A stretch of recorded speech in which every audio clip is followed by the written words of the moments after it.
আমি অনেক funny video দেখছি, কিন্তু এইরকম ফানি ভিডিও আমি আর দেখছি না। ভিডিওটা আগে দেখেন, তারপরে দুইটা কথা কই। দেখেন ভিডিওটা। ভাই, মক্কার কাফেররা জানতো রাসূলের ধর্ম সত্য, তাদের ধর্ম ভুয়া, তারপরে তারা তাদের ধর্ম ছাড়তো না। কেন? কারণ তারা বলতো এটা আমাদের বাপদাদার ধর্ম, কেমনে সারি? দেখছস কত বড় কপাল পুরা বেনসিব। হারামজাদা দোলা চিনি তারে, নাইলে ভুয়া ধর্ম ছাড়তো না করে। ছাড়তো না কেন শুনবেন? আপনি কোন দলের রাজনীতি করেন?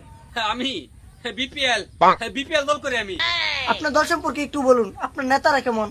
ধুর, তা হারামজাদা দল, না ফরমানের দল গল, সান্দাবাজিরা হাজানি উতো বাদ নাই, কমতা লোক একবার হয়রান হয়ে গেছে।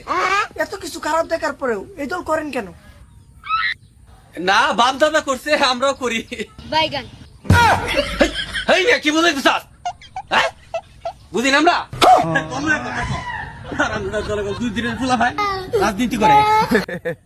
কি ঠান্ডা মাথায় বাসটা দিছে দেখেন। বলেন তো বাসটা কারে দিছে? আপনি যদি লেজেন্ড হন তাইলে বলতে পারবেন যে বাসটা কারে দিছে। বুঝে থাকলে কমেন্ট করেন।